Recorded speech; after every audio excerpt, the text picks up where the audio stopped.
இந்த உலகத்துல நிறைய மாறிடுச்சுங்க. எக்ஸாம்பிளுக்கு சொல்லணும்னா, இப்ப யூத் படம் வந்தது. அதுல வந்து ஃபுல்லா லவ் தான் முக்கியம்ன்ற மாதிரி மாத்திட்டு, அது வந்து லாஸ்ட்ல கிளைமேக்ஸ்ல கொடுத்துருப்பாங்க. பார்க்காதவங்களுக்காக நான் சொல்ல விரும்பல. ஆனா இதெல்லாம் வந்து முன்னாடியே நம்மளுக்கு ஆல்ரெடி நாங்க அப்படிதான் இருந்தோம். 90s கிட்ஸா 2K கிட்ஸான்ட்டு இனிமே நிறைய பேருக்கு டவுட்டா இருக்கும். இந்த 98 born அப்புறம் 2001 ஏன்னா ரெண்டுமே நாங்க பார்த்துட்டோம். இந்த சாந்து பொட்டியும் நான் யூஸ் பண்ணியிருக்கேன், மேக்கப்பையும் யூஸ் பண்ணியிருக்கேன். அதே மாதிரி ரேப்பிடோ புக் பண்ணியும் போயிருக்கேன், நடந்தும் வந்திருக்கேன்.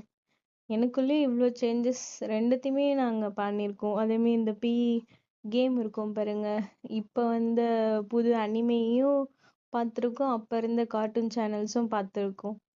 எல்லாமே நிறைய டிஃப்ரென்ஸ் இருக்கு. யூத் படத்துல வந்துதான் சொல்லி நம்மளுக்கு தெரியணும்னு அவசியம் இல்லை.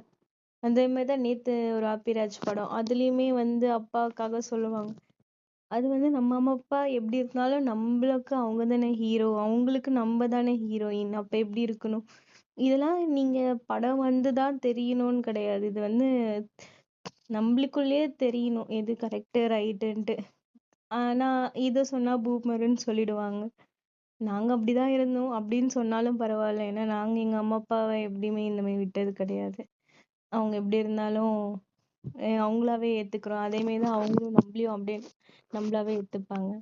யூத் படத்துல வந்துலாம் ஆக்சுவலி அப்படிதான் நாங்க நான்ற மீன்ஸ் என்ன மாதிரி நிறைய பேர் லிவ் பண்ணிருப்பாங்கன்னு நினைக்கிறேன். படம் வந்து சில பேருக்கு ஒருத்தி இருக்கும் மேபி.